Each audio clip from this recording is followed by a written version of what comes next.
It's one of my last weeks in Miami, and I figured I should probably at least go to one type of bar or lounge type of area before I go. So there's this one called Sugar that a lot of people seem to want to go to, or at least one person recommended it. And as soon as I got there, there's a long line just to get in. So I waited in that, and I waited. At first it was 15 minutes, then 30, then 45, then over an hour. And people were leaving the line, people behind me, people in front of me, they were giving up. And I don't know, I just stuck with it because there's really nothing else to do at this time. So I was curious what was there. I was ready to leave too. I mean, it wasn't the biggest deal. All right, so I waited in that line for like over an hour. And now we're on some type of wait to get into the elevator. This better be worth it.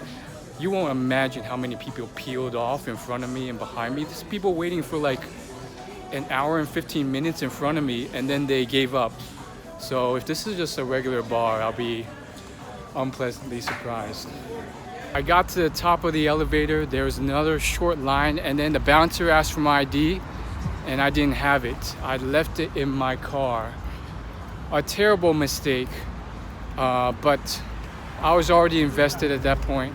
So I pulled out a photo of my ID, and they said physical only. I said, hey, I've been waiting for an hour, 30 minutes.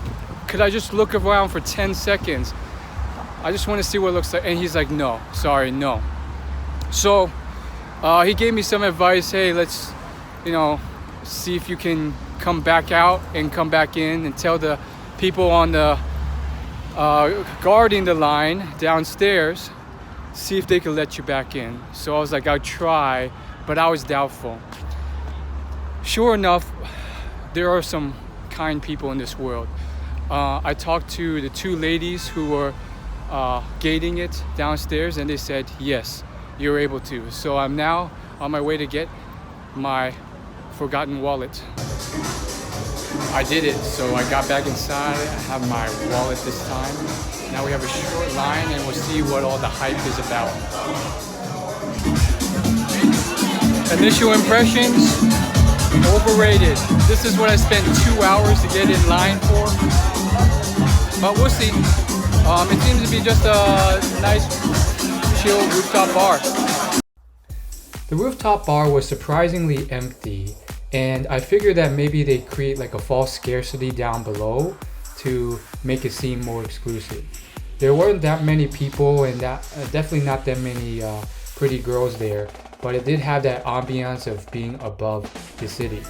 So at first it didn't seem worth it, but then I talked to these Cuban people who ended up being very friendly. Got free alcohol, very friendly Cuban group. Welcomed me and gave me some alcohol. I don't know, I just struck up conversation and they were very welcoming, friendly. They bought me all this tequila. I drank a lot of it, then they bought me more. That's it. I'm walking out of the bar, hotel area, got down from the elevator. Was that worth it? Was that worth a 2-hour wait? I think it's just a rooftop bar with a bunch of people ordering dinner or buying drinks. Personally, I don't think it would have been worth it if I didn't run into that friendly group of Cubans. I thought it was worth it because of their friendliness. It was also a little bit sad because apparently one of them was dealing with cancer, but it really did kind of put things into perspective. And sure enough, the one who had it was the most positive and friendly and inclusive of me. She wasn't the one who revealed it either. So I wish her the best. And they just included me, and we had a great conversation for a while. And then, I spent most of the night just talking to them because I felt obligated to continue talking to them, especially after they bought me drinks. So I told them they didn't have to, but they did. And they got me whatever I wanted. I said, I don't really drink, but whatever he got, buy me something cheap. And they're like, I'm not giving you something cheap. So we talked a lot about Cuban culture since most of them were Cuban. But yeah, that's it for the evening or night. It's like 2 a.m., 3 a.m. So as I reflect, I think that was a positive experience overall. I got to see somewhere that I was recommended a few times, and I found out that it was a bit or maybe more than a bit overhyped. There really wasn't that much going on, but I also learned or got reminded that there were friendly people, even in a big city like Miami. Those two ladies manning the rope could have easily said, nope, you have to go to the back of the line, and then I would have wasted 2 hours or more waiting. And then, when I got up there, it was a bit disappointing how, it wasn't much going on.